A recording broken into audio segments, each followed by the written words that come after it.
It's the radio on the radio, no radio. And today's talk is about insecurities. I'm going to split it up into two parts. So this part one will be identification or identifying insecurities, how to go about identifying your insecurities. And part two will be about overcoming your insecurities. So, like always, I want to say why we're talking about insecurities today. Everybody in the world has insecurities.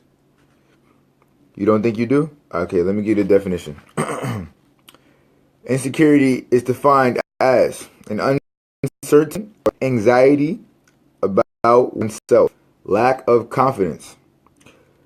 The other definition, the state of being open to danger or threat, lack of protection. Okay, so that sums about everybody. Now, I want to go through the process of identifying your insecurities. I split it up into 4 different pieces. I will post the source material from the different pieces that I'm reading from afterwards. I hope that everybody enjoyed their weekend, and I know everybody's looking forward to the snow tomorrow. Okay, all right, cool, back on topic. All right, identification process. 1, you would like to evaluate your self-talk. Now, we've talked about self-talk previously in our other videos. You want to know, is your self-talk positive or negative? Are you having self-talk that's positive or negative? This is important towards identifying your insecurities. So, you need to figure out how your self-talk is towards yourself. Are you looking in the mirror and saying, "Oh, I have ugly hair. I don't like how my hair looks"? That's an insecurity in your hair. Now you're identifying that you have an insecurity in how your appearance looks regarding to your hair. Is your self-talk positive or negative? Identification part 2. Address social situations, How do you feel and respond in a new situation, or an old situation, or a new environment, or an old environment, or when doing new things? How you want to look at this one is addressing your social situations is if you're like a new student and you're going to a new environment where you're just trying to feel like you want to fit in. How does that environment make you feel? Now, when you go through the identification process of these steps, you have to lean more towards how you feel about what you're doing. So there's an action, and then you want to focus on how you're feeling about the action. That's the only way you're going to identify. You need to identify what is making you feel the emotion that you're feeling. And at that point, you can determine the action, right? The next thing you want to do is, when identifying your insecurities, you want to ask for feedback. Now, I'm not going out there and telling you to ask everybody for feedback. Please don't do that. Don't do that at all. You might hear some answers you don't like, right? Which brings up my next great point. You have to ask somebody who's a credible person for you. Maybe a mentor or somebody that you heavily believe in. You want to ask somebody you trust to give you the answers you need and not the answers you want to hear, or the answers that's going to make you feel good, because you're not going to learn anything if they're just going to if they're going to just boost your ego or make you feel good about something that you're not necessarily doing right. You want real answers, right? So next, you want to monitor your response to conflict. There are 3 different ways how you can monitor your your response to conflict. Passive, aggressive, or assertive, or non-responsive, right? Which is for the most part so passive. All right, hope you got this. All right, blink and up and okay. All right. So let me know if I'm lagging, if you can see me. So as you monitor your responses, you need to figure out. Oh, okay, I see the lag. Somebody's texting me. Forgive me for that. You need to figure out, are you defensive, or do you feel ashamed? Are you angered? And if you're angered, why are you?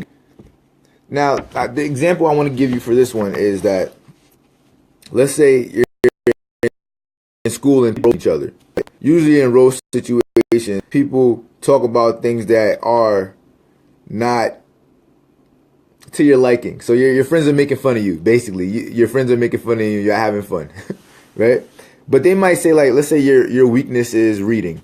And they're like, oh, you can't read, you stupid, ha ha ha. And everybody's laughing at you, and you're getting mad, and you don't know why you're getting mad, right? Because you think that you know that you have a weakness in reading, and your friends know that you can't read the best anyway. So they're just putting fuel onto a fire that you already have in yourself. You already have a strong weakness in reading, and you probably never paid attention to it, but these people are increasing that insecurity that you have, which is probably going to make you recede from even trying to become a better reader. You're just going to feel like, oh, well, I'm stupid, I can't read. And you're going to become into the form of acceptance, right? That's an identification thing you could do, a tool that you could use to identify that situation. So I want to go over it. I want to go over the points I made. Sorry about the lag, and I'm sorry about the text messages. I got to figure this out. What you want to do is, for identification process, you want to evaluate your self-talk. Is positive or negative? You want to address your social situation. How do you feel and respond in an environment? You want to ask somebody for feedback that you trust, so they can give you the answer that you need and not the one you want to hear. And then the last part is, you want to monitor your response to conflict. Is it passive aggressive or assertive? Do you become defensive, angered, or ashamed? You need to understand that. Once you put yourself through this, write down the situation, write down how you feel about the situation, and determine why you feel that way about the situation. All right, I'm going to say that part one more time. Write down the situation that's happening, write down how you feel about the situation, and then write down why you feel the way you feel about the situation. Please tune in next week, because we're going to be talking about how to overcome whatever you're writing down, or whatever you decided that, was your insecurity. With this, every process is different, but for the most part, they still all fit into the same types of categories as to how to go about dealing with everything. And that will be part 2, overcoming, and that will take place. I would say the next broadcast would be maybe Sunday morning. I would say a good Sunday morning would probably be the best time to go about that. So, like I said, I know you guys are looking forward to the snow. No, probably not, because the people who have to work, or people whose places of employment is going to be open. I know you guys aren't looking forward to the snow. I personally am not looking forward to the snow. People who have to go to school tomorrow, I'm pretty sure you're looking forward to the snow. That has been Stu Radio, on the radio, no radio, and. And I just want to say thank everybody for checking in. If you have any questions, comments, concerns, please like, share, hate me, love me.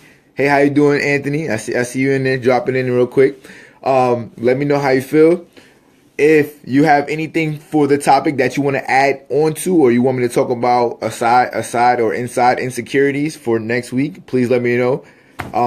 Contact me via text message, phone call, Facebook Messenger, Instagram. I don't care how you go about it. And that's pretty much all. That's all I had to do. I hope everybody had a great weekend, and I hope you enjoy the week. I love you, and goodbye.